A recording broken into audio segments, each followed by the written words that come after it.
সুন্দরবনের প্রত্যন্ত এলাকায় কৃষি কাজে অত্যাধুনিক ড্রোনের ব্যবহার, যা দেখতে ভিড় জমান শতাধিক স্থানীয় বাসিন্দারা। মথুরাপুর ২ নম্বর ব্লক কৃষি অফিস ও রাজ্য সরকারের কৃষি দপ্তরের উদ্যোগে এই কাজ করা হয়েছে। আসলে ড্রোন দিয়ে এতদিন কৃষিকাজে কীটনাশক ব্যবহার করা হচ্ছিল। এই কাজ হাতে কলমে এলাকায় প্রয়োগ করতে সেখানে এসেছিলেন বিজ্ঞানী কৃষ্ণেন্দু রায়। এই পরীক্ষা করার পর তারা খুবই খুশি। সে সময় সেখানে উপস্থিত ছিলেন মথুরাপুর ২ নম্বর ব্লকের ব্লক কৃষি আধিকারিক সহ একাধিক আধিকারিকগণ। এই ড্রোন ৩ কিলোমিটার এলাকা জুড়ে ১২ মিনিটের মধ্যে কাজ করতে পারবে। দ্রুত এলাকায় পৌঁছে ক্ষতিগ্রস্ত এলাকা চিহ্নিত করতে পারবে, ফলে লাভবান হবে সবাই। আগামী দিনে এই প্রযুক্তি আরও ব্যবহার করা হবে বলে জানিয়েছেন উদ্যোক্তারা। আজকের এখানে পশ্চিমবঙ্গ সরকারের কৃষি দপ্তরের পরিচালনায় আমরা আজকের একটা ড্রোনের প্রদর্শনী শিবির এখানে আয়োজন করেছি। সেখানে আজকে বোরো ধানের উপরে একটা স্প্রে চলছে।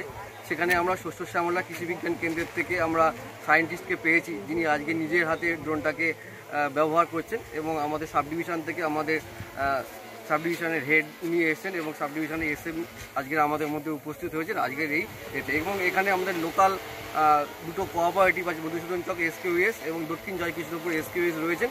এছাড়া এখানে রয়েছেন দিলীপ বাবু, যার পরিচালনায় এখানে প্রোগ্রামটা চলছে। আমাদের মথুরাপুর ২ নম্বর ব্লকের IWMP দিলীপ পুরকাইত মহাশয় রয়েছেন, উনি টোটাল ব্যাপারটা আজকের আয়োজন করেছেন। এই কর্মসূচি নিয়ে যদি ২-৩ কথা বলেন। আচ্ছা, আজকের পশ্চিমবঙ্গ সরকারের কৃষি বিভাগের কৃষি যান্ত্রিকরণ প্রকল্পের মাধ্যমে ড্রোনের মাধ্যমে আমরা একটা স্প্রের ব্যবস্থা করেছি। এই ড্রোনটা কৃষি যান্ত্রিকরণ প্রকল্পের মাধ্যমে সরকারি ভর্তুকিতেও পাওয়া যায়, এবং এটাতে কি হয় যে আমাদের যে স্প্রে করতে যে লেবার কস্টটা, সেই লেবার কস্টটা কিন্তু অনেকটাই কমে যায়, এবং অনেক অল্প সময়ে কিন্তু অনেক বেশি জমিতে কিন্তু আমরা স্প্রে করতে পারি। সেটা কীটনাশক হোক বা তরল সার হোক, দুটো জিনিসই কিন্তু আমরা স্প্রে করতে পারি খুব অল্প সময়ে এবং খুব কম খরচে। পরবর্তীতে আশা করা যায় চাষিদের মধ্যে এইটা খুবই উপকার হবে, এবং এটাতে কিন্তু চাষিরা অনেক বেশি লাভবান হবেন, এবং তার খরচটা কিন্তু অনেকটাই আশা করা যায় কমে যাবে। এটা একটা নতুন প্রযুক্তি, কৃষি যান্ত্রিকরণ প্রকল্প।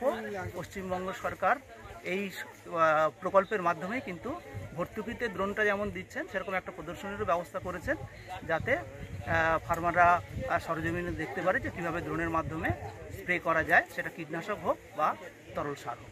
স্যার, আপনার নাম? আমার নাম মলয় মণ্ডল, বিষয়বস্তু বিশেষজ্ঞ।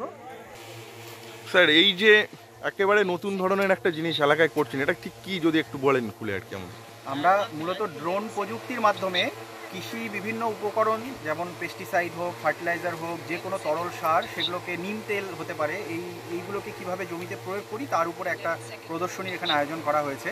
এখানে মথুরাপুর ২-এর assistant director of agriculture sir আছেন, এবং আমাদের এডি অ্যাডমিন সাহেব আছেন, দুজন স্যারই এখানে উপস্থিত আছেন। তাদের সাথে আমরা কোলাবোরেশনে শস্য শ্যামলা কৃষি বিজ্ঞান কেন্দ্রের তরফ থেকে আজকে এই ডেমনস্ট্রেশনটা এই দক্ষিণ জয়কৃষ্ণপুর গ্রামে আমরা করছি।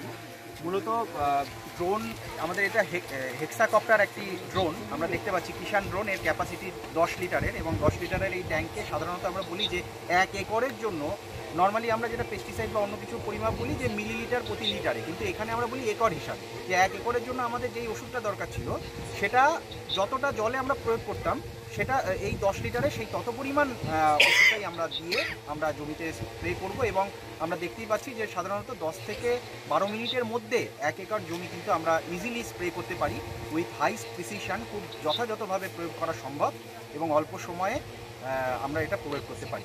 আচ্ছা, কত কিলোমিটার পর্যন্ত যেতে পারে এটা? সাধারণত আমাদের দৃষ্টি যতদূর যাচ্ছে তার ৩ কিলোমিটার অবধি রেঞ্জে এই ড্রোনটাকে আমরা দেখতে পাবো। আপনার নাম একটু? এবং ওপরে যদি দেখি, ওপরে প্রায় ২০ মিটার অবধি কিন্তু এটা উপরে উঠতে পারে। মানে বোঝাই যাচ্ছে যে আমাদের যে সমস্ত ফ্রুট ট্রিগুলো রয়েছে, যেগুলো ফলের গাছ যেগুলো রয়েছে, সেগুলোকেও কিন্তু আমরা এর মাধ্যমে স্প্রে করতে পারি। সমস্ত জায়গায় করা যাবে? হ্যাঁ, যে কোনো জায়গায়। এমনকি আমরা বিগত দিনে আমরা প্রোবায়োটিক স্প্রে করেছি পুকুরে যারা মাছ চাষ করছেন তারাও এটা ব্যবহার করতে পারবে। মানে সব দিক থেকে, ইভেন কোনো ডিজিজ যদি স্কাউটিং করতে হয়, কোনো অ্যানিম্যালের বা কোনো যেটা আমাদের পুকুরে মাছের যদি কোনো রোগ নির্ণয় করতে হয়, তার ক্ষেত্রেও কিন্তু এই যন্ত্রটিকে আমরা ব্যবহার করতে পারি। আচ্ছা, এই ড্রোনের নামটা কি যদি একটু বলতে পারেন? এই যন্ত্রটির নাম আমরা কিষাণ ড্রোন এটাকে বলা হয় সাধারণত। কিষাণ ড্রোন। আপনার নাম স্যার? আমার নাম কৃষ্ণেন্দু রায়।